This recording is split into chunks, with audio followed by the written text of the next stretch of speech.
This is Why Am I a Mets Fan? A podcast hosted by Samantha Croston and Ashley Wenskoski.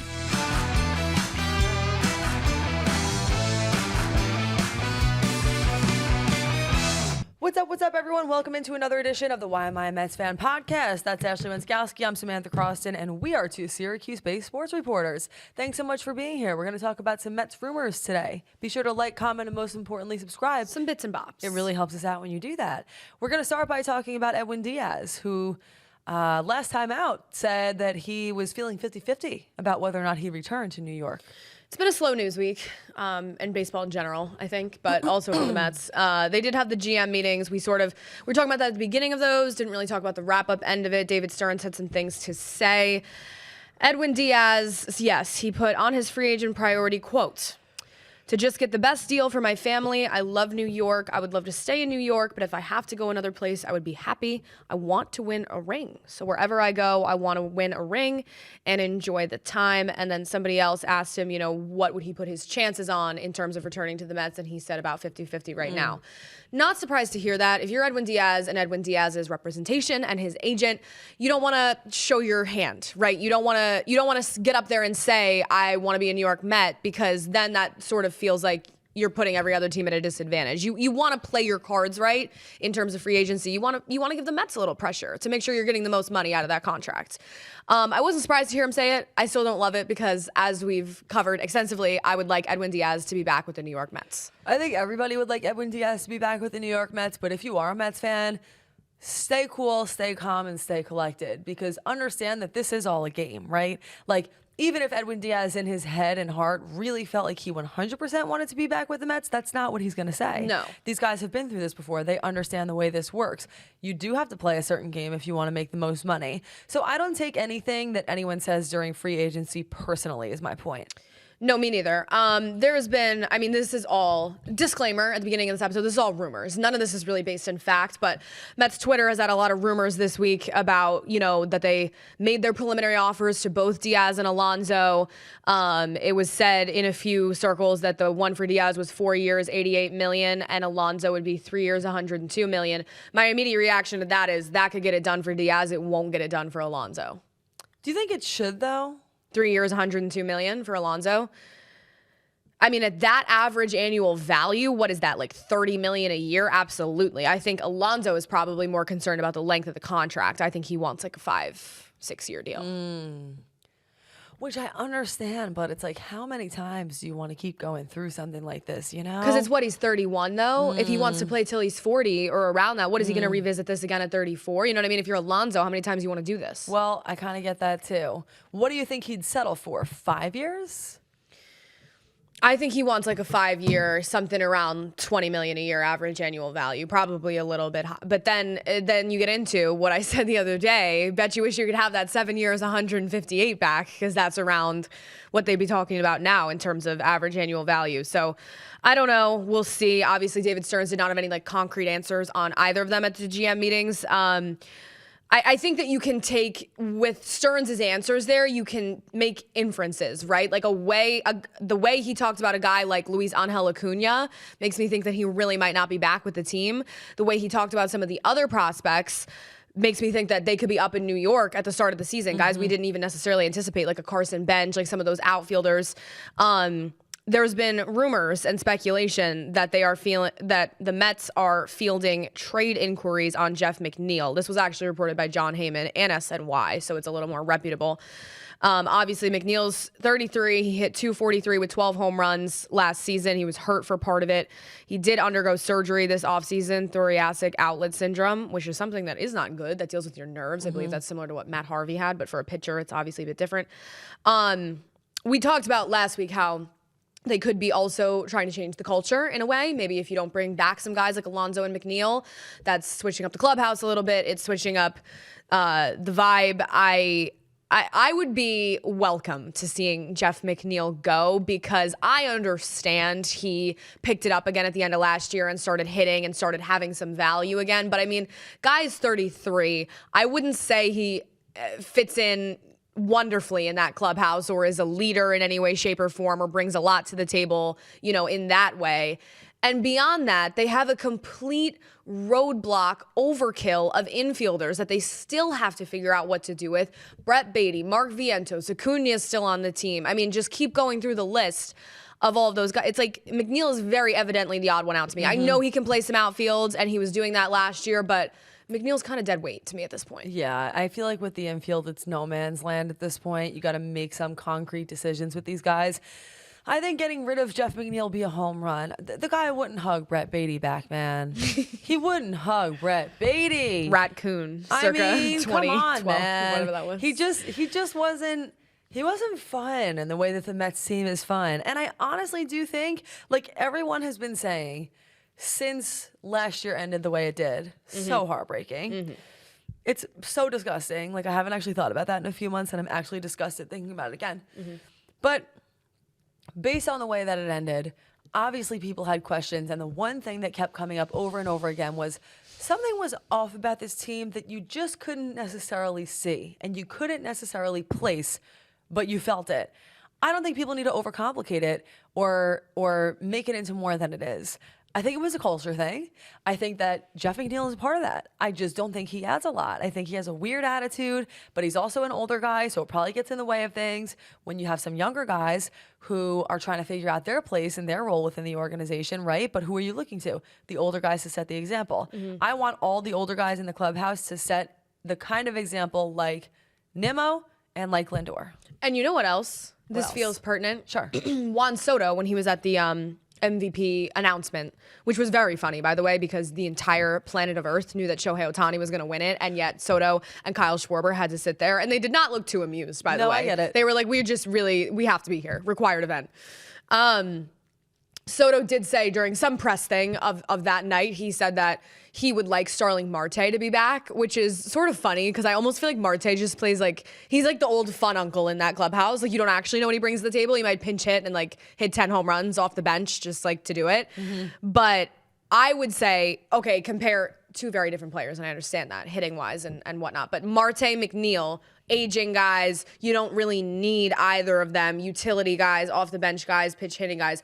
Well, Marte, if Juan Soto, your star generational talent, is out here saying that Marte is valuable to the team and he hopes to have him back, maybe you should bring Marte back. Honestly, that could actually be one of those factors that sways the decision. Who's to say? Yeah. And like you said, if they're both bringing, obviously they have different skill sets, but if they're bringing something similar, and like you said, neither are really ultimately necessary, you do wonder if a factor like personality or like chemistry is what you're looking at as far as making that decision. And as we've been talking about for months, change doesn't happen unless change happens. The bottom line is this Mets roster, constructed as it was in 2025, was not good enough and missed the playoffs. That's a talent thing, that's an on-the-field thing, and that is a clubhouse and a chemistry thing. You have to switch it up somewhat. This exact core of Mets players that we've been dealing with for the past few years, Soto aside, obviously that big addition coming into last year, but this core of Alonso, Nimmo, Lindor, Marte, keep going down the line of the guys who have been, McNeil, who have been here for a few years, haven't won anything. So you have to switch it up at some point.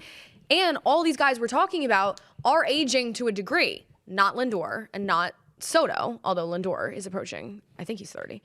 But Nimmo, McNeil, it's like 33, 34. How many of those guys, even Alonso, 31? You got to get younger at some point. You have to get more athletic. Obviously, they have the wave of Beatty and Vientos and those guys too. But I guess what I'm saying is I think you need to offload some of these pieces that might not be valuable to you this year and might not really be valuable, certainly, to you in the next couple years.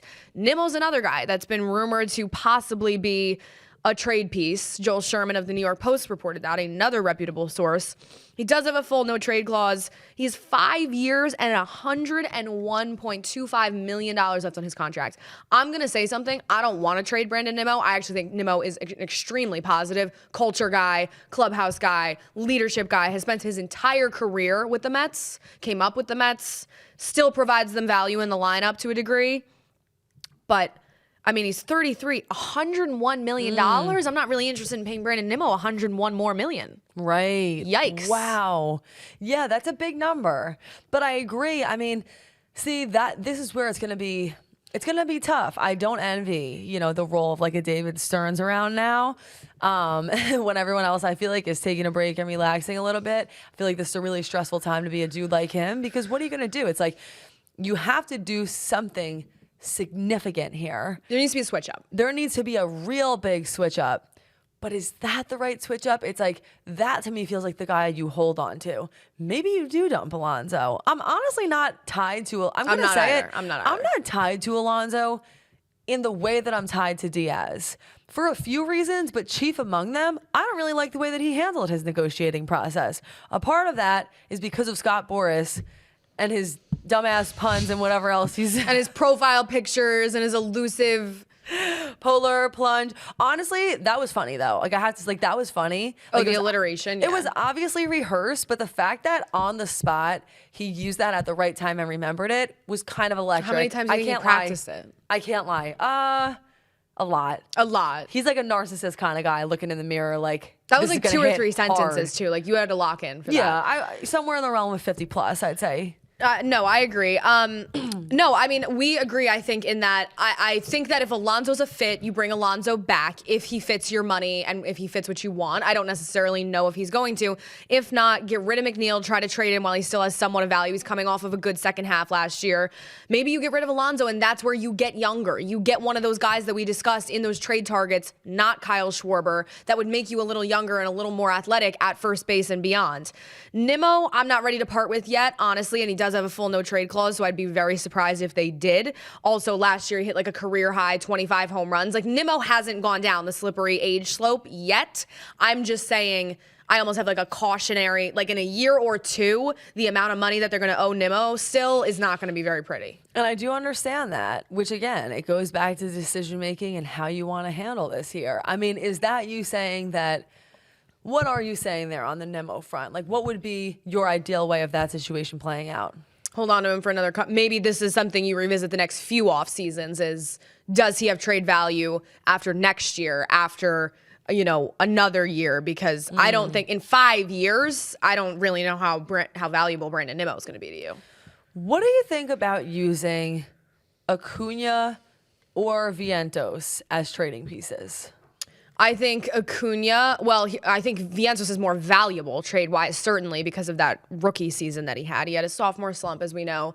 I think that Acuna, I don't know how much value Acuna brings to you as kind of like a guy who could be a question mark as an everyday player. A guy who provides good defense, scrappy, pinch running, pinch hitting type of thing. I don't know how much value he'd bring, but I'd be open to trading Acuna because I do think in that middle infield log jam, you still have a problem. You need to offload some pieces. So I wouldn't be totally shocked if they did get rid of Acuna, especially with Stearns' answer at those GM meetings. I don't know. It kind of seemed like Acuna is not going to be long for this world. Vientos, I'm not ready to give up on. I've said that. I think that what he showed at the plate in his rookie season in 2024, I mean, there were flashes of could be a 25, 30 home run guy. We didn't get that in his second season. The league adjusted. There's a lot that goes into that, right? The league adjusts on how to pitch to you. Pitchers now have more to look at in terms of how to, game plan for your at-bats and stuff like that. And Vientos is a guy, too, that we've known has been a defensive liability at times.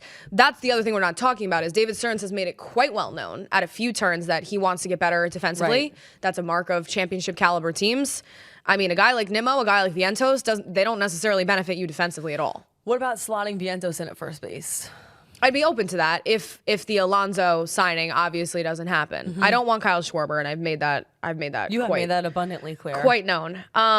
More news today that although Jeff Passan did have an interesting report on Schwarber that he's in such demand this offseason that he could get over $30 million a year average annual value, which I find ridiculous too. Like inflation these days is just inflation. That's crazy. I know. Wow. Other news that's actually really quite new today. The Mets are releasing Frankie Montas. He, according to Andy Martino, he will not pitch next year. Obviously, he's getting the surgery. He was hurt, so it didn't make sense to carry him on the 40-man roster. Certainly not surprising, but they will be paying Frankie Montas, what is it, $17 million to not be on the team. Deal. Tough. Sign me up. Well, yeah, no, I don't want to see him ever again out there on the mound, but brutal. Easy for me to say when it's not my money. I wish him well, but that's just about it. You know, I'm happy to hear that. Pleased with that decision. Excited to know that they have parted ways with him. Okay, true or false? In the David Stearns era, which is like, what, 2 years long? A year, 2 years? Was Frankie Montas the biggest flop of a signing? I think you have to go yes. Yeah, I think so. Nothing's standing out as... $34 million to suck. Right. Nothing is... When Sorry. you put it that way. No, I know. Nothing's standing out as quite so horrible. I really don't like, honestly, even the guys who they brought in at the trade deadline. Like, I think that Helsley was kind of a bust when you really look at what they said he was going to bring versus what he brought. I felt like he just threw 102-mile-per-hour meatballs right down the middle, and everybody hit home runs off of him. But yeah, I'd have to say Montas, just from what we saw here in Syracuse. Help. The AAA outings, it was bad, y'all. We knew it was going to be bad. We tried to tell you it was going to be bad, and then it was bad, and we knew it the whole way through. It was bad. Yeah, I'd say that's probably the worst one. I agree. But he's had a couple that he overpromised and underdelivered on. David Stearns has whiffed a couple times. He's whiffed. A few of those, there has been a true whiff. Yeah. Ball, bat. Gets a little too creative, and then, I mean, Montas actually wasn't creative. He was one of the bigger free agents last offseason pitching-wise, but we've been saying it, you know, like, pitching needs to be the focus going into next year. I think it'll be interesting to see how it shakes out in terms of which one of the young guys break camp with the Mets, or what David Stearns is thinking right now. Does he think, okay, McNeil seems obvious. He's going to start the year in New York. Does he think Jonah Tong and Brandon Sproat are starting the year in New York? Because that kind of changes things for you, depending on what you think about that, and depending on what David Stearns thinks about that. Jeff Passan also said, by the way, that I mean, there's just so much this time of year with the trade rumors and stuff. Like Kodai Senga could get traded. I'd be open to trading Senga. I would. How do you feel about that? I think positively. I might have to sit on that a little bit more to be sure, but I have said this in previous episodes. I just find him to be so injury prone. Like, I feel like even when he has his best stuff out there, you just never know when he's going to try and run to first base and hurt something. Like, I feel like I'd rather have guys out there who I feel like are a little bit more consistent. And honestly, if there's going to be any place where you're going to rely on some of your younger guys, I actually would be really interested to see what some of those younger guys have as far as the pitching is concerned. I mean, was Tong ready to be pulled up? Probably not. But I thought he did a damn good job, all things considered, right? Like, blew a couple of his starts, which I get. But, like, by next year or, you know, a couple months into next year, do I think that's a guy who could be contributing for the New York Mets in meaningful ways? Certainly. I'd be open to seeing Tong start the year in Syracuse, but maybe he's like a May call-up. You know, give him a couple months or like a June and then call him back up. Yeah. And then reliever-wise, this is the last bit from Passan this week. He said New York is in on Devin Williams, whose connections to those in the Mets organization and David Stearns date back to their time together with the Brewers. The Mets are mulling the opportunity to sign Edwin Diaz and Williams to head up a bullpen. You can sign me up for both Edwin Diaz and Devin Williams. That'd be great. Devin Williams is a setup guy. So you are interested in the 1-2 combo there? Yeah. I'm not interested in Williams replacing Diaz. Let's be clear. I don't want him in a closer role. I don't know why I have a bad feeling about that guy. I would need to see more to feel better. He was with the Yankees, wasn't he? Okay. I guess we'll see what happens. Anything else that you'd want to see from the Mets as far as utilizing potential trade pieces or anyone who you think should stay? Maybe one piece of advice you'd give to the New York Mets right now. Oh, me consulting the New York Mets, giving advice.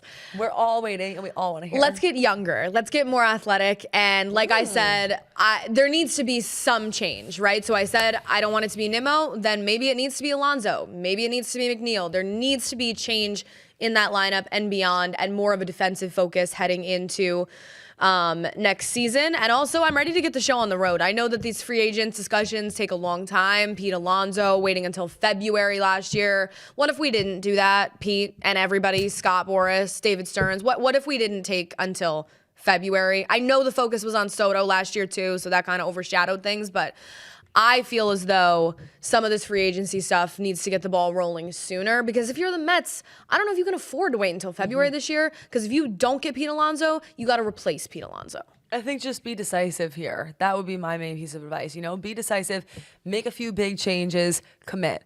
I think that Mets fans are sort of sick of this song and dance of, yeah, well, we were just looking for a good deal here. I don't want a deal. I don't want to steal. I don't want a what in the Black Friday is this? I want the full price. I want you to pay for whatever you need and get this team rolling again, because the way that last year finished with the amount of talent that you had on that roster was nothing short of unacceptable. And David Stearns continuing to shop at TJ Maxx figuratively and literally is no longer acceptable either. And I love TJ Maxx, and I love everything it has to offer. But we're not in charge of the New York Mets. No, we're not. And the New York Mets are not the target audience for. If for we that. had more money, target consumer, we might shop somewhere else. Exactly. Thanks so much for joining us, everybody. Be sure to like, comment, and most importantly, subscribe. We'll see you back here when the next big thing happens.